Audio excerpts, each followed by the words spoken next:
Bien amigos, estamos listos para empezar a desarrollar nuestro primer tema del día de hoy. Como siempre nos encontramos aquí en su programa Salud para Todos, llevando a sus hogares aquella información necesaria, importante, precisa y además basada en la evidencia científica para que tanto usted como su familia aprendan a mantener su bienestar, a vivir saludable y a prevenir enfermedades, sobre todo porque existe pues afortunadamente más del 80-85% de las enfermedades, las afecciones que pueden afectar justamente al ser humano son prevenibles, así que vale la pena, claro que sí, poder comprender, poder entender respecto de cómo es nuestro cuerpo, cómo funciona y poder entender de esta manera qué cosas nos pueden beneficiar o qué cosas nos pueden dañar para así mantener un estilo de vida saludable. Como parte de, por supuesto, de los temas misceláneos que estamos abordando aquí en el programa, hoy día vamos a conversar sobre un tema sumamente interesante porque vamos a estar hablando respecto de la salud de nuestro sistema nervioso, en particular de este órgano principal de nuestro sistema nervioso como es el cerebro, porque vamos a estar conversando respecto de los accidentes cerebrovasculares y cómo podemos prevenirlos. Y para poder explayarnos respecto a este tema tan interesante, hoy día estamos contando con la presencia de nuestro médico invitado, el médico especialista, neurólogo de la Clínica Ricardo Palma, el doctor Manuel Moquillaza, es coordinador justamente del Servicio de Neurología de la Clínica Ricardo Palma. Doctor Manuel, muy buenas tardes y bienvenido a Salud para Todos. Buenas tardes, Joseph. Muchas gracias por la invitación y quiero extender mis saludos a nombre de la Clínica Ricardo Palma a toda tu amable audiencia. Muchas gracias, doctor. Claro que sí. Además, por agradecerle por esta información tan interesante, tan importante que nos va a brindar el día de hoy, porque seguramente, doctor, esta terminología de accidente cerebrovascular, pues, a pesar de que es una terminología pues, que utilizamos en el argot médico, seguramente mucha gente la ha escuchado en repetidas oportunidades porque se trata de difundir bastante respecto de este sentido, de esta condición, de esta patología. ¿Por qué? Porque es algo relevante que entendamos de qué se trata y nos demos cuenta, sobre todo oportunamente, de cuando esto puede acontecer y de qué personas están en riesgo. Entonces, doctor, empecemos por favor en primer lugar contextualizando a nuestro público televidente respecto de qué se trata, cómo se define este accidente cerebrovascular, doctor. Bien, los accidentes cerebrovasculares son comúnmente llamados derrame cerebral. Probablemente es el término más utilizado a nivel nacional. Y es que los accidentes cerebrovasculares se producen bajo dos motivos. Cuando la arteria se rompe y genera una hemorragia cerebral, conocido popularmente como derrame, aunque curiosamente ese tipo solo representa el 15%.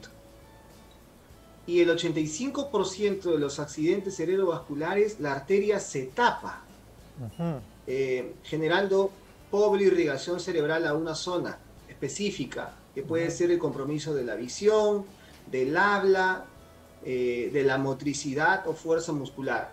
Representa el 85%. Entonces, los accidentes cerebrovasculares son mucho más frecuentes que la arteria se tape o que la arteria se rompe. Y en ambos casos, el factor de riesgo más frecuente viene a ser la hipertensión arterial en la cabeza. En segundo lugar, la diabetes. Tercer lugar, colesterol elevado, comúnmente llamado dislipidemia. Tercer lugar, sedentarismo, tabaquismo, alcoholismo y pobre actividad física que conlleva a la larga la obesidad. Correcto, doctor. Qué interesante, amigos, lo que estamos entendiendo en primer lugar de esta definición del accidente cerebrovascular, que no es otra cosa, como bien refiere el doctor, a que estas arterias que están llevando la sangre, hemos conversado, doctor, le comento, en repetidas oportunidades en programas anteriores respecto de justamente el aparato cardiovascular y su constitución, justamente con las arterias, las venas, y se sabe que las arterias pues llevan la sangre a nuestros diferentes órganos y sistemas, sangre con nutrientes, sangre con oxígeno necesario para el funcionamiento, para la operatividad de todas nuestras células. Y así como hay arterias que llevan a todas partes pues esta irrigación, esta sangre, también pues nuestro cerebro está irrigado justamente por estas arterias, amigos, y como bien dice el doctor, los accidentes cerebrovasculares significa que estas arterias no llegan con el insumo de sangre suficiente a alguna parte de nuestro cerebro, ya sea porque se obstruyen, que es lo más frecuente, doctor, o pueden romperse, incluso también pueden romperse, que es o pueden generar una hemorragia, que es lo menos frecuente, el 15%, pero en ambos casos, es cierto, la gente conoce esto como los derrames cerebrales, más nosotros hablamos mucho más, doctor, de infartos, porque justamente esta falta de llegada de sangre, de pronto, que es lo más común, es a lo que nos referimos los médicos. Y qué importante, doctor, por favor, quisiera que vuelva a repetirnos esto de las personas que tienen un mayor riesgo, una predisposición, por favor, doctor, nuevamente, si nos pudiera repetir, ¿quiénes son las personas que están en más riesgo de tener este infarto o este accidente cerebrovascular? Claro, es importante, Josep, recalcar los factores de riesgo neurovasculares, ya que el 75% de los accidentes cerebrovasculares se pueden prevenir, se pueden evitar. O sea, de 100 pacientes que hacen un accidente cerebrovascular, 75 se pudieron haber evitado. Correcto. Y a la cabeza tenemos estos factores de riesgo neurovasculares que son hipertensión, diabetes, dislipidemia o elevación del colesterol y triglicéridos, dentro del colesterol, el colesterol malo o LDL, las arritmias cardíacas, a la cabeza la fibrilación auricular, el consumo excesivo de tabaco, alcohol y el sedentarismo. Esos son los factores neurovasculares que si nosotros tuviéramos un control de los mismos, la probabilidad de hacer un accidente cerebrovascular se reduce a la mínima expresión. Correcto. Correcto, doctor. Qué interesantísimo dato, porque varias de las condiciones que usted está mencionando son o prevenibles o controlables finalmente, porque hay enfermedades de fondo, como menciona, diabetes, hipertensión, que son controlables y prevenibles, también obviamente sobrepeso, la obesidad, finalmente tratables, las dislipidemias, etcétera. Entonces, podemos tomar acción preventiva, que es lo importante. Como siempre referimos aquí en el programa, la prevención es lo más importante.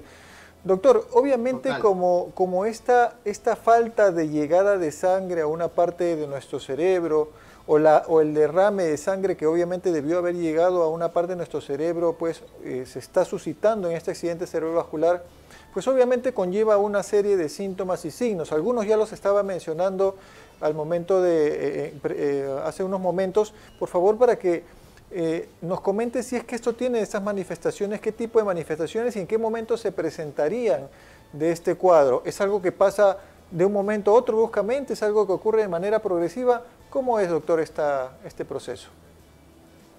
Bien, hay 4, yo diría hasta 5 síntomas, y es importante que tu amable audiencia lo tenga muy claro, porque probablemente puedan salvar su vida, la vida de un ser querido o de un conocido, que son los siguientes. Dolor de cabeza, pero no es un dolor común, Joseph. Es el peor dolor de cabeza de su vida. Correcto. Si ponemos una intensidad, una escala de 1 a 10, a partir de 8 consideramos dolor severo. Estos pacientes refieren que tienen 12, 13, o sea, nunca antes han tenido un dolor tan intenso. Correcto. Y hasta que se demuestre lo contrario, es un accidente cerebrovascular hemorrágico, o comúnmente llamado derrame cerebral. Otro síntoma frecuente es la parálisis facial, de tipo central. Como sabemos, hay 2 tipos de parálisis. La periférica, cuando toma toda la cara, y generalmente es un proceso inflamatorio, o la central, donde solo se desvía la boca, y generalmente es por una lesión isquémica. Tercer síntoma frecuente, disminución de fuerza en la mitad del cuerpo, también conocido como hemiparesia. Si un paciente presenta disminución de fuerza, hasta que se demuestre lo contrario, es un accidente cerebrovascular. El otro síntoma es disartria, o dificultad para articular palabras. Muchos refieren que hablan como ebrios sin haber tomado. Otro grupo refiere querer hablar y no le salen las palabras. A veces los pacientes nos dicen de esa forma, nos dicen: doctor, yo sé lo que quiero decir, pero no puedo. Y finalmente, vértigo súbito. Todo gira bruscamente. Bruscamente, no para con nada y muchas veces asociado a náuseas y vómitos. Esos son los 5 síntomas que lo tiene el 85 10% de pacientes que hacen un accidente cerebrovascular. Por eso es sumamente importante, y si me permites, Joseph, repetirlo para tomar la audiencia. Claro. 1, el peor dolor de cabeza de su vida. 2, asimetría facial. 3, dificultad para articular palabras. 4, disminución de fuerza en la mitad del cuerpo. 5, vértigo o giro brusco e incontrolable de las cosas. Correcto. Ante estos síntomas, acuda a su hospital más cercano de alta complejidad o a la clínica que ustedes tengan confianza. Y es que, correcto. ¿por qué quiero radicar en alta complejidad? Porque pocos hospitales tratan los accidentes cerebrovasculares. Correcto, correcto, doctor. Qué importante esa información, doctor. Además, reconocer estos signos rápidamente para poder trasladar, para poder, o nosotros mismos ir, por supuesto, a buscar una asistencia, de preferencia ya a un nivel hospitalario. Amigos, están escuchando, doctor. O sea, no vale mucho ir pues a la posta, ¿no?, al establecimiento de salud que estemos, digamos, donde recibimos atención primaria, sino de frente a un hospital, porque esto amerita pues un manejo mucho más sofisticado, mucho más complejo de lo que se está acostumbrado a hacer pues en consultorio o en la atención primaria. Entonces, importantísimo dato, doctor. Además, resaltar de que toda esta presentación de síntomas, signos, son bruscos, ¿no es cierto? O sea, aparecen repentinamente de un momento a otro. Yo estaba bien, estaba conversando tranquilo, etcétera. Sí, mi papá hoy día amaneció muy bien, pero de pronto notamos que se le empezó a caer el rostro, la fuerza, etcétera. Entonces, llevarlo inmediatamente. ¿Por qué, doctor? Porque entiendo que hay una diferencia entre los que llegan precozmente a la atención versus los que no, ¿no es cierto? Total. Por minuto mueren 2 millones de neuronas.